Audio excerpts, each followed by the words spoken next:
I see a Richmond in the not too distant future. The city center is going to be redeveloped, and we're going to manage the growth in our city center. We're going to have small urban neighborhoods where people live, they work, they play, all in their own neighborhood, where there's going to be less dependence on the car, and people will take rapid transit and public transportation as the alternative. We can do it if we have a viable system of transportation, and the Canada Line is the foundation.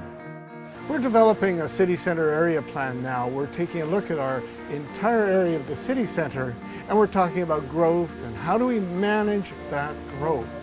Today, we're expanding the library services and an expansion of the culture along with the recreation facilities, along with the green spaces, along with the different city amenities. It's all part of a sustainable city in which we want to live. I know Malcolm has been very active in our community. He's been supporting to all the, besides the library, also the other community activities. Every time at a sports event or at a community event, I saw him there at the to support us, and that's we really appreciate it.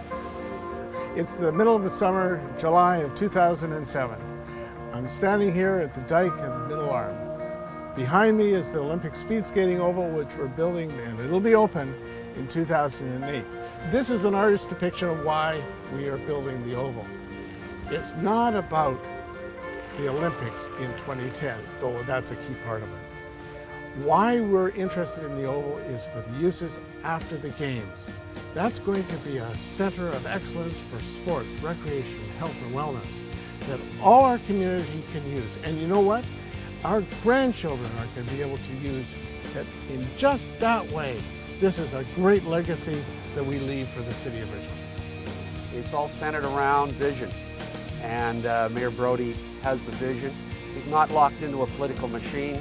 He doesn't have a lot of baggage by way of obligation.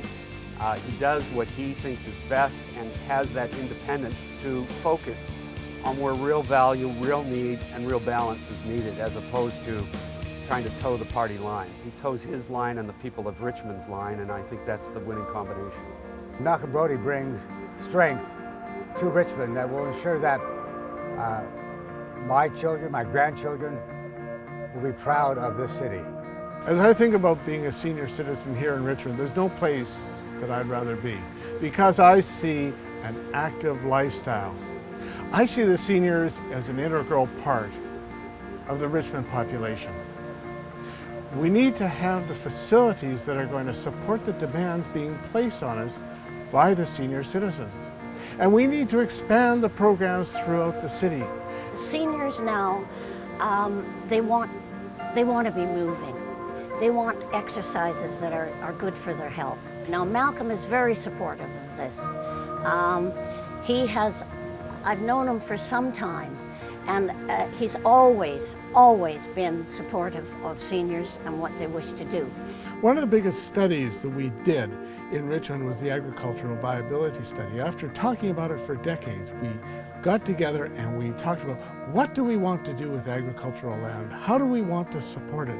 And since that time, we've constantly worked with the agricultural community. Well, with Malcolm, we've been able to speak to him directly, and he's been able to follow up on what we've asked of him, whether it be in drainage issues, transportation issues, or agricultural land issues.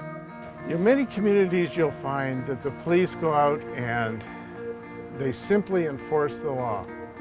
In Richmond, our approach is based on relationships. What the police do here is they go out and they talk to the youth.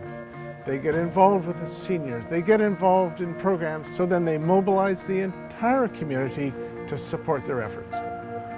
My experience with Malcolm has been, from the very beginning, one of great respect for his ability to be not just a leader, but to be a great listener and a real consensus builder.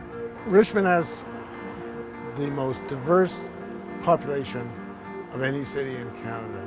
I'm committed that we must continue to celebrate the cultural differences in our cultural perspectives that we bring to the city of Richmond. We welcome people from all over the globe to come to Richmond and to make it their home. It's opened so many doors for us. It's in the business community and on the personal side of things. We have strength from Richmond to all different points all around the world because of our diversity. You know, there are so many cities that would love to have the night market in them. It's a product of the relationship between business people here in Richmond and the Asia Pacific. Now, who would have thought 10 years ago that we would have such a thing? Richmond really has a very unique position in terms of Asia Pacific trade. You know, we have the airport right here in Richmond, and we're the closest center to the Asia Pacific. We're the closest airport anywhere in North America. So people want to come here, business wants to come here, goods want to come here, and we in Richmond need to capitalize on that.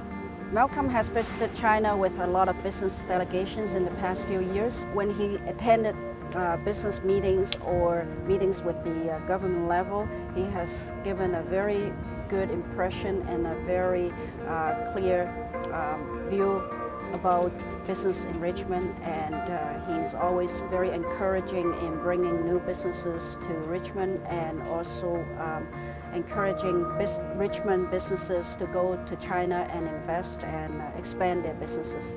One of the most important things I find and most special for me for Richmond is that it's a place for families. We've been here since our kids were very little.